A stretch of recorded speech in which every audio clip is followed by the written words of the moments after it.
Breaking news.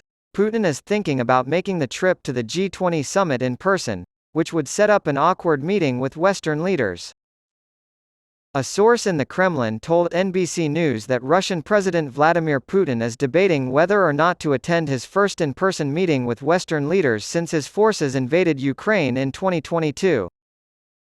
An unnamed Kremlin official said that Putin has not yet ruled out making a personal appearance at the G20 meeting of major economies scheduled for September 9 to 10 in the Indian capital of New Delhi.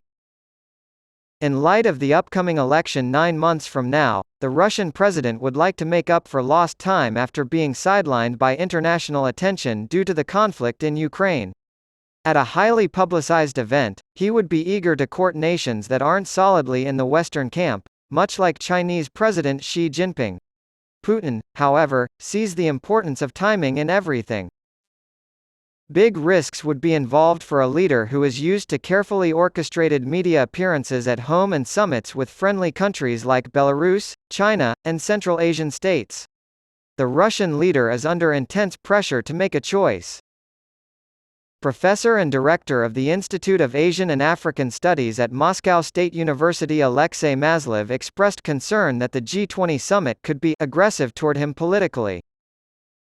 The main question is whether President Putin will be able to present the Russian point of view, Maslov said, referring to the media's focus on Russia's critics at the G20 summit.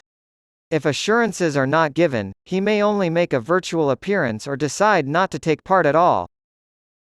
According to Jonathan Isle, international director of the Royal United Services Institute, a London-based foreign policy think tank, the Russian leader would almost certainly face awkward questions from journalists. He said, "It's very difficult to edit it out from the carefully scripted TV coverage in Russia, and it creates a fairly dramatic picture for him to sit in a conference room and be directly confronted with the accusations about his war of aggression in Ukraine."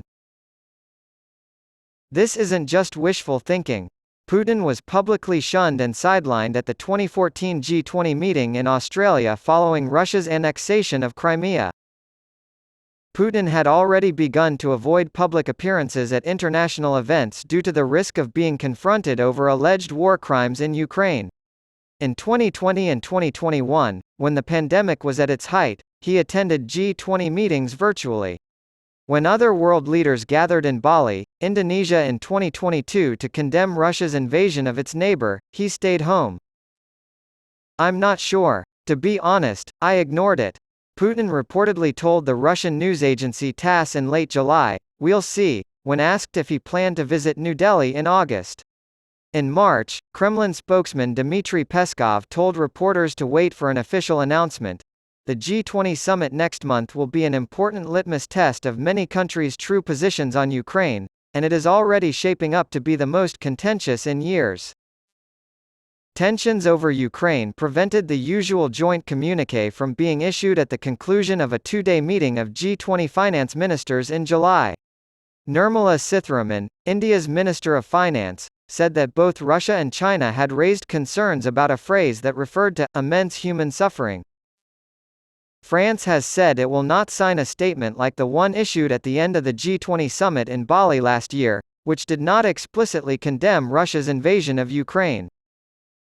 Putin faces additional difficulties if he ever leaves Russia, as the International Criminal Court has issued an arrest warrant for him on suspicion of war crimes related to the deportation of Ukrainian children to Russia. Putin will not be attending this month's BRICS, Brazil, Russia, India, China, and South Africa summit in Johannesburg because the host country, South Africa, would be obligated to arrest him. Cyril Ramaphosa, president of South Africa, has admitted that he is hesitant to arrest Vladimir Putin, president of Russia. South Africa is one of the 123 countries obligated to carry out International Criminal Court (ICC) warrants because it has ratified the Rome Statute. India is not a member, and neither are Russia or the United States. Russian ex-deputy foreign minister Andrei Fedorov said there were strong arguments for and against Putin attending the summit next month, with the reception he would receive from other world leaders being a major factor. "He doesn't want to be in a room with Western leaders who will just accuse him," Fedorov said. And some of the leaders, including President Biden, have already decided to ignore President Putin and not take any picture with him. Putin's vote could hinge on whether or not he receives an invitation to participate in the bilateral meetings that are a staple of G20 summits.